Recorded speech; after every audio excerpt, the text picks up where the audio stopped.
৩১ December মুজিববাদের কবর রচিত হবে বলে জানিয়েছেন স্থানীয় সরকার, যুব ও ক্রীড়া উপদেষ্টা আসিফ মাহমুদ সজীব ভূঁইয়া।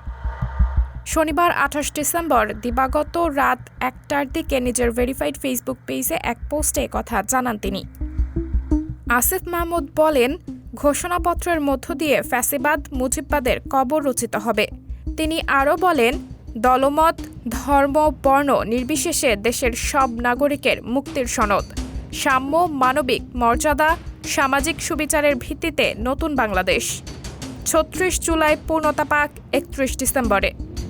এর আগে ৩১ ডিসেম্বরকে সামনে রেখে সামাজিক যোগাযোগ মাধ্যম ফেসবুকে একের পর এক রহস্যজনক স্লোগান লিখে আলোচনার জন্ম দেন বৈষম্য বিরোধী ছাত্র আন্দোলন ও জাতীয় নাগরিক কমিটির সদস্যরা। ফলে সেদিন কি হতে যাচ্ছে তা নিয়ে ব্যাপক আলোচনা শুরু হয়। মূলত শনিবার সন্ধ্যার পর থেকে সামাজিক যোগাযোগ মাধ্যমে এই ক্যাম্পেইন চালানো শুরু করেন তারা।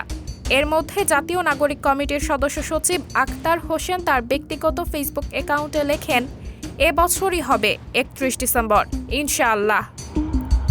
বৈষম্য বিরোধী ছাত্র আন্দোলনের আহ্বায়ক হাসনাত আবদুল্লাহ লিখেছেন, comrades, 31 December now or never. বৈষম্য বিরোধী ছাত্র আন্দোলনের অন্যতম সমন্বয়ক রিফাত রশিদ তার ফেসবুক পোস্টে লিখেছেন, all eyes on 31 December 2024 now or never.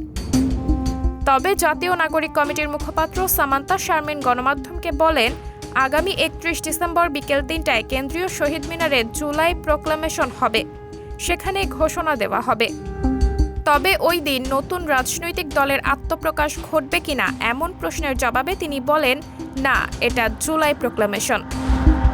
Sabrina Jalil, সবার কথা।